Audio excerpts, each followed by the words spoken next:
llama tanto a los operadores económicos como a las personas que se quejan para ver si es que se llega a un acuerdo. Esto en el caso de los operadores económicos formales, como las grandes cadenas alimenticias que presentaban mis compañeras.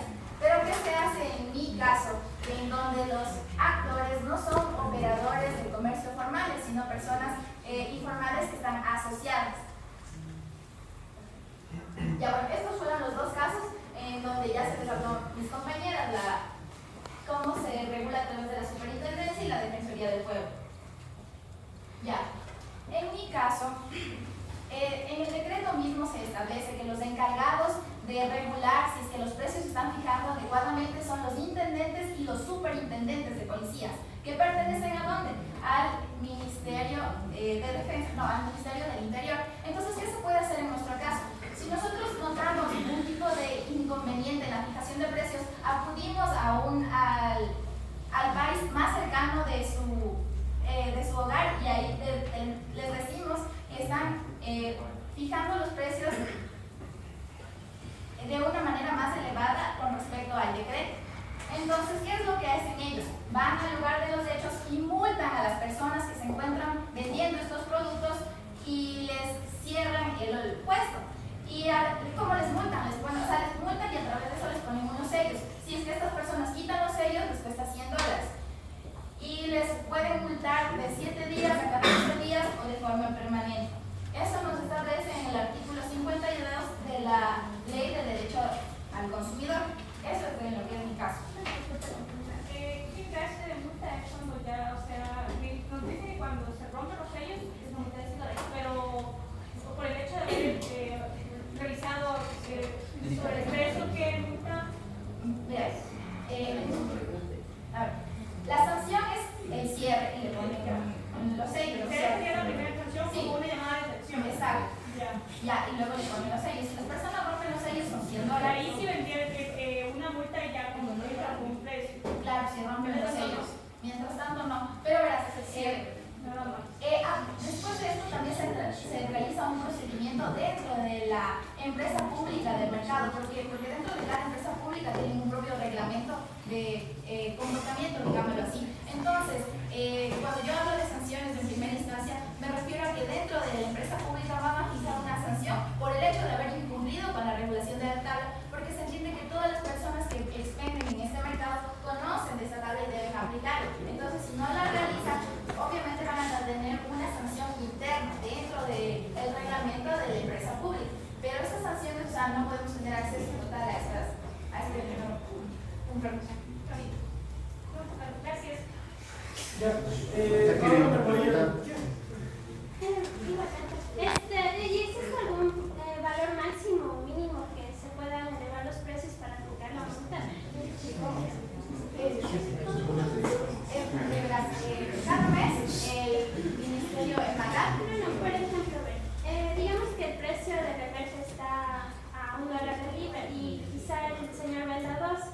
Entonces, en base a este dólar de diferencia, ¿se puede aplicar una multa? ¿Hay un máximo mínimo sobre ese Sobre el excedente, una multa sobre el excedente no hay una multa sobre el excedente, sobre el hecho de que el vendedor aumenta el precio. No, o sea, no es referido a cuánto aumentó, sino el hecho de que aumentó el precio. ¿Qué valor? Porque me dice 5 centavos. O sea, si son 5 centavos está dentro del precio referencial, el precio mínimo y el precio máximo. Entonces tendría que verle si es que se queda dentro de estos precios. Para ello verás que existe una tabla que está publicada mes a mes en el MAGAT. Entonces, si tú tienes dudas o quieres realizar las compras mensuales, entonces te descargas esta tabla y ahí puedes ver el precio referencial, el precio máximo y el precio mínimo. Y, o sea, determinas si es que te están vendiendo dentro de sus marcas. Ya, en cambio. Mira, solo un segundito, tienen 5 minutos. Sí, ¿no? ya en cambio, en el caso que yo les ponía de qué pasaba si se daba esta concentración económica, bueno, en el artículo 304 de la Constitución nos hablaba sobre que la Constitución evita las prácticas de monopolios y oligopolio, particularmente en el sector privado, y otras que afecten al funcionamiento de los mercados. Ya, en la Ley Orgánica de Regulación y Control del Poder de Mercado, en el artículo 14 nos habla sobre las operaciones económicas y nos dice que se entiende por concentración económica la fusión de empresas o operadores económicos. En el...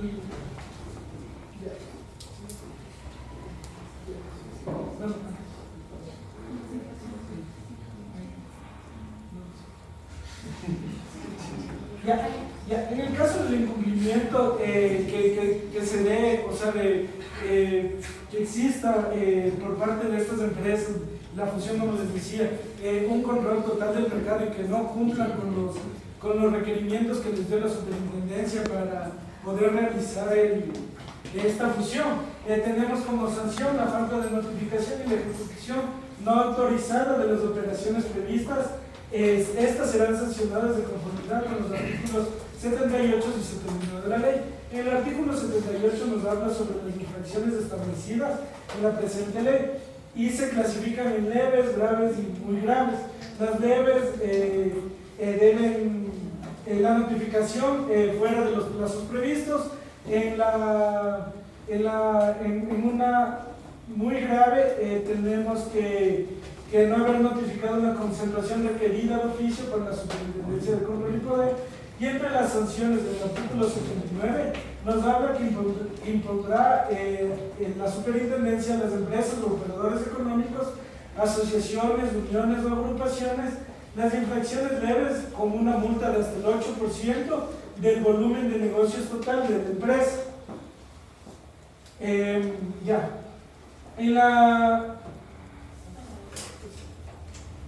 nuestro caso práctico, la superintendencia resolvió aprobar la propuesta del documento que se firmó entre ambas empresas y la superintendencia, en la cual se presentaban varios puntos que debían cumplir estas dos empresas. Autorizaron la concentración económica entre estos operadores económicos y también dispone de la investigación de control de concentraciones económicas para que realice el seguimiento del cumplimiento de las condiciones establecidas en que ambas empresas firmaron. Solo una pregunta, ¿qué es el oligopolio?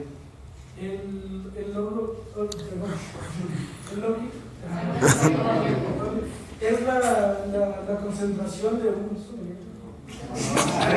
monopolio. Monopolio es de más es cuando se realiza, póngase entre las dos empresas, que estas dos empresas tengan el control del mercado. ¿Y el oligopolio? No, es dos o más empresas realicen el control de todo el mercado. El monopolio es en cambio de una sola empresa. Una pregunta solamente ahí. Por la práctica que usted presenta, si la empresa que tiene el 95% de acciones, nunca le va a convenir fusionarse con la empresa que tiene el 4%. Es que la empresa... Tiene que haber algo de por medio, ¿no? ¿Y qué hace el organismo central para controlar eso? Yo les decía, al principio del caso, no sé si me pudieron entender un poco mejor, el caso es que la empresa del 4.92% es la que le compra las acciones a la del 95.27%. O sea, a la empresa del 4.78% le conviene comprar ahorita esa empresa. Pero sería muy diferente que no se puede dar la fusión si la empresa del 95 le compra del 4, porque ya tendría un monopolio. En cambio la del 4 sí puede, pero siempre y cuando cumpla con las condiciones aquí que yo les planteaba, como la venta de marcas de la una empresa a la otra, que la publicidad de la una marca siga siendo igual, porque muchas veces van a querer absorber a esa marca y desaparecer y luego realizar la venta. Entonces eso es lo que la superintendencia trata de controlar. Y también la licencia de uso y explotación de algunas marcas. Solamente para responder lo que me preguntó al principio el profesor sobre las sanciones en publicidad engañosa, hay una multa de $1,000 a $4,000 que establece la ley orgánica, y en caso de reincidencia, esta es una multa que se da al doble de lo que se pagó anteriormente. También hay sanciones penales y civiles en el caso de publicidad engañosa. En el caso de... Solo una cosita nada más, para concluir con la señorita. Hay un ministerio que creó este gobierno que es el Buen Vivir, ¿verdad? Ya. ¿cómo podemos hablar del buen vivir si, por ejemplo, si un restaurante, un negocio, no ponen la cantidad de calorías? Y vamos a ver que el 90% de locales no ponen. Porque si realmente pusieran, esos negocios no funcionarían. Entonces, ¿qué hacer? Ustedes como estudiantes ya por culminar sus estudios, ¿qué hacer para mejorar esto? Porque miren que todo el pueblo se está acabando. Nosotros como consumidores, viéndonos afectados por la falta de información que nos proporcionan estas grandes empresas de comida rápida, es una queja ante la Defensoría del Pueblo. Ya, vamos, para todos los 4 que expusieron, toda la forma legal, vamos, ponemos la denuncia, la queja, donde sea. Pero sabemos en la realidad de eso no se da, o es un trámite burocrático. Entonces el ciudadano común, ¿usted cree que va a perder tiempo en ir a poner algo? No. Entonces debería haber alguna forma mejor. Ya, referente a eso, profesor, en la Ley Orgánica de Defensa del Consumidor, artículo 4, numeral 10, menciona sobre el derecho al acceso de información y también a la educación del consumidor. Ahí yo quiero recalcar eso. Como consumidores nosotros debemos educarnos, debemos saber que nosotros tenemos derecho a denunciar. Por ejemplo, en mi caso de publicidad engañosa, yo solía comer en uno de esos locales y lo máximo que hice fue dejar de ir a comer cuando me di cuenta que estaba mala la comida, o sea, no me daban lo que quería. Pero nosotros debemos armar organizaciones de defensa contra el consumidor para acercarnos y acceder a los juicios que les mencionamos nosotros. Queríamos en el caso de acá de la señorita, en cambio. Bueno, yo digo la cantidad de calorías, digo la cantidad de calorías que tiene la comida. ¿Qué tengo que hacer entonces? Partiendo desde mí, digo no, ya no es correcto. Entonces no consumir, de pronto, a ver, a los hijos familiares decir, ya no comida chatarra, sino preferible un vaso de leche, educar algo al nutritivo. consumidor básicamente, y sobre todo que podemos denunciar estas cosas. Personalmente yo no sabía que podía denunciar estas cosas, publicidad engañosa, y ahí está. Entonces, educar sobre todo al consumidor y que sepan que pueden denunciar y que todas esas son las posibilidades, tanto sobre la superintendencia y defensoría. Yo tengo una pregunta. Se supone que tú no estás dando tu caso práctico. Ya, se supone que tú dices que no nos guías de la publicidad engañosa y que podemos denunciar. Como caso práctico, se supone que tú denunciaste esto porque nos estás dando un caso práctico. ¿Qué respuesta tuviste a la denuncia?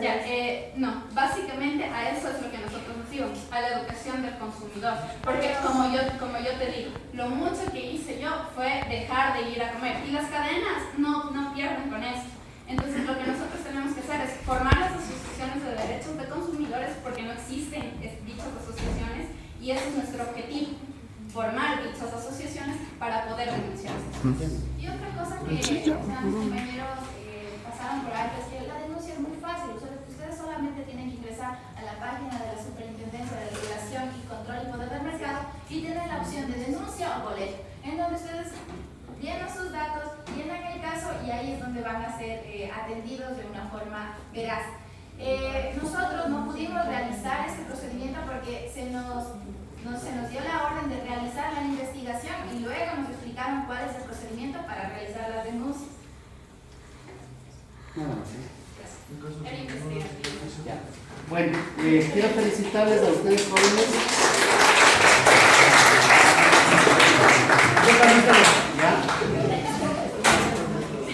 Solamente felicitarles por la exposición.